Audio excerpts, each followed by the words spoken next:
दोस्तों, ये इस वीडियो को एआईएमआईएम देखें राणा ने एक रणजीत संकल्प सर ने लिया है क्या कि बोले। अब चुनाव का हमारा प्रचार चुनाव वो किस प्रचार जो तरीके से होगा, करेंगे। हम जितने भी लोग होंगे हाथ में हथकड़ी,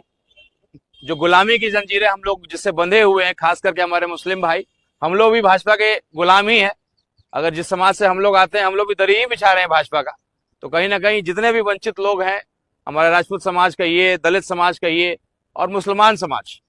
ये जो गुलामी की जंजीरों में हम बंधे हुए हैं, इस गुलामी की जंजीरों को तोड़ना है। और जिस तरीके से हमारे मुस्लिम भाइयों पे एक अत्याचार हुआ है, अन्याय हुआ है कि 2% वाली आबादी को डिप्टी सीएम अनाउंस किया गया, लेकिन 18% वाले को डिप्टी सीएम क्या, कोई पद नहीं, कोई मान सम्मान ना आज तक दिया गया है, ना आगे देने की कम से कम बात तक भी नहीं करते हैं। तो ये एक विरोध प्रदर्शन हम लोग काला झंडा लेकर के, काला पट्टी बांध करके हम लोगों ने, जो 2% और 18%, आप कहते हैं कि जिसकी जितनी आबादी उसकी उतनी हिस्सेदारी आप देंगे, लेकिन आप केवल कहते हैं, वो जुमला है, करते कुछ नहीं है। तो कहीं ना कहीं ये हम लोगों ने संकल्प लिया है कि आज से हमारा चुनावी अभियान जो शुरू होगा, उसमें हमारे हाथों में हथकड़ी होगा और दरी लेकर के हम जहां तहां बिछाएंगे, कुर्सी पे नहीं बैठेंगे।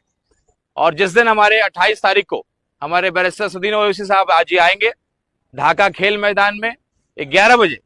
तो आप सब लोग के हाथ में हथकड़ी भी रहेगा, काला पट्टी भी रहेगा, और दरी भी कुछ वहां पे उपस्थित रहेगा। उस दिन ओवैसी साहब जब आएंगे, उसी दिन हम लोग उस दरी को आग लगाएंगे, उस हथकड़ी को तोड़ेंगे, सब मिल करके एक दूसरे के हाथ की जो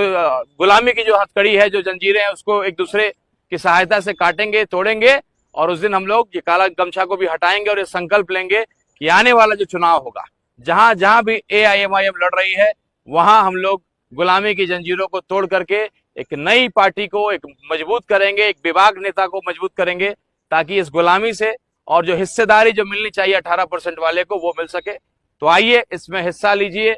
और बैरिस्टर सदीन ओवैसी साहब